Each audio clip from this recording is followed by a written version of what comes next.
It was the morning of September 19th, 2025, and my wife and I were on our final day of exploration in the Ponce region before returning to the San Juan Metroplex. We had just handed in the key card at the wonderful Guayanilla 1929 hotel and were ready for our last day of adventure.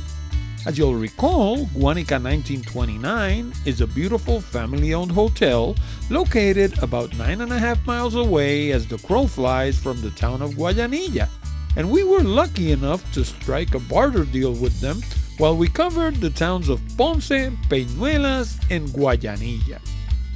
This isn't just a gorgeous hotel. It's also just a stone's throw away from the world-famous bioluminescent bay at La Palguera in the neighboring town of Lajas. And even Cabo Rojo, with all its drop-dead beaches, is just 25 miles away. You can reach any of those attractions in under half an hour. Our first stop was at the little town of Guayanilla, one of the most affected by the 2020 earthquakes. Later, we went by the Ponce Museum of Art, which was not open during our September 16th and 17th visits.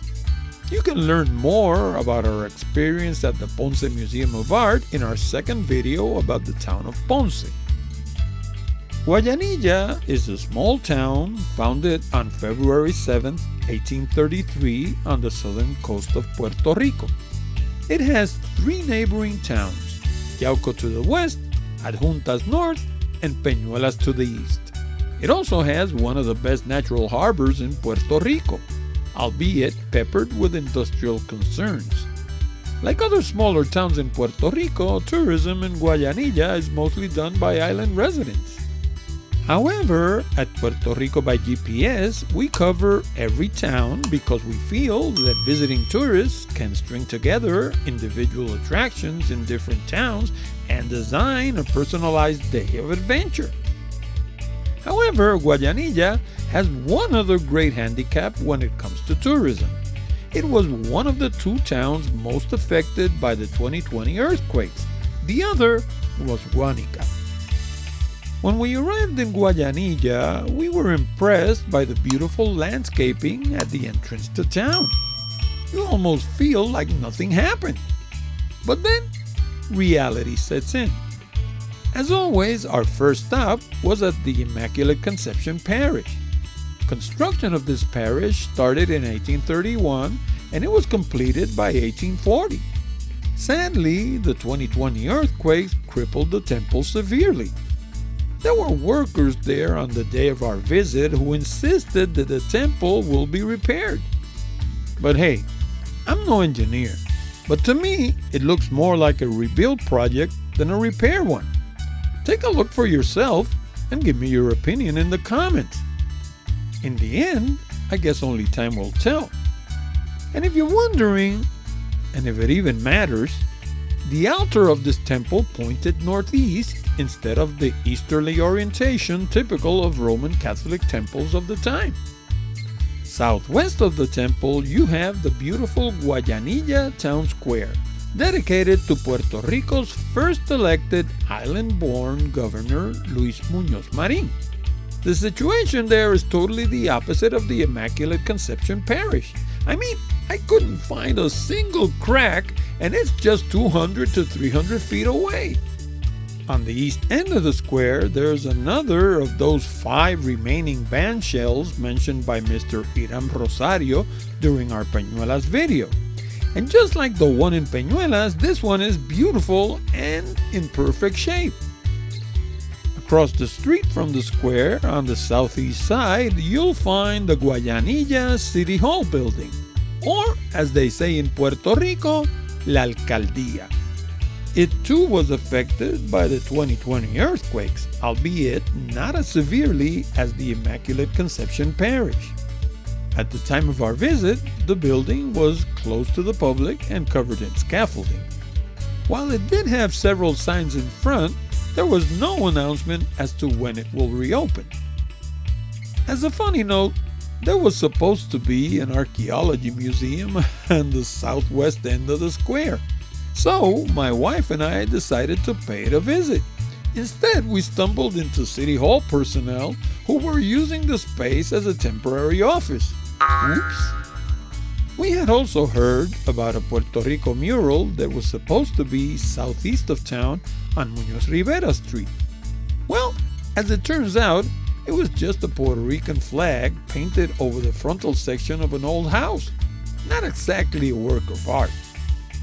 After exploring the center of Guayanilla, we went for a drive along the outskirts of town. We had heard that there was a beautiful rock formation along the southern coast called Punta Ventana, which we imagined as something similar to the Puente de Piedra on the coast of Cabo Rojo. So we decided to go check it out. As it turns out, the place was at the very far end of a mango plantation along a dirt road. Well, I do own an SUV, so we decided to try it. But after driving for 10 or 15 minutes along rough terrain, we ran into a couple that was returning from the same general direction. They told us that someone had destroyed the road leading to the beach and that there was no way to go through. So we turned around and drove back out. One interesting fact about this area is that there are hundreds of acres planted in mango trees. Mangoes in Puerto Rico are like apples in New Jersey. They're everywhere, so they're cheap. But if you take those same mangoes and ship them, let's say, to France or to Germany, suddenly they command up to €6 per kilogram. That's $3.14 per pound. And since the average mango in Puerto Rico can weigh well over a pound, we're talking about pure gold hanging from those trees. After leaving the mango plantation, we decided to explore the coast along Guayanilla Bay.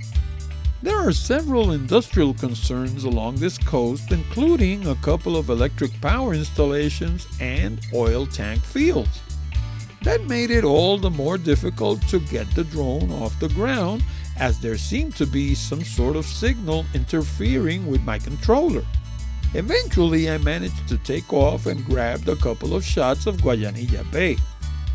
The view is stunning, and as you might imagine, there are several seafood restaurants in the area. However, do you really want to eat anything fished in those waters? That's a different question altogether. As for my wife and I, we headed towards the Ponce Museum of Art and eventually back to San Juan. And talking about San Juan, if you're planning to visit the old city, save yourself the hassle of traditional city tours. They're expensive and you'll be herded along with people that won't necessarily share your interests. Instead, order the Old San Juan Walking Tour. It's packed with useful information about all the main attractions, as well as every GPS coordinate and 2 hours of exclusive online video. That way, you'll be able to visit before you visit and hit the ground running when you arrive in the old city. See you next time.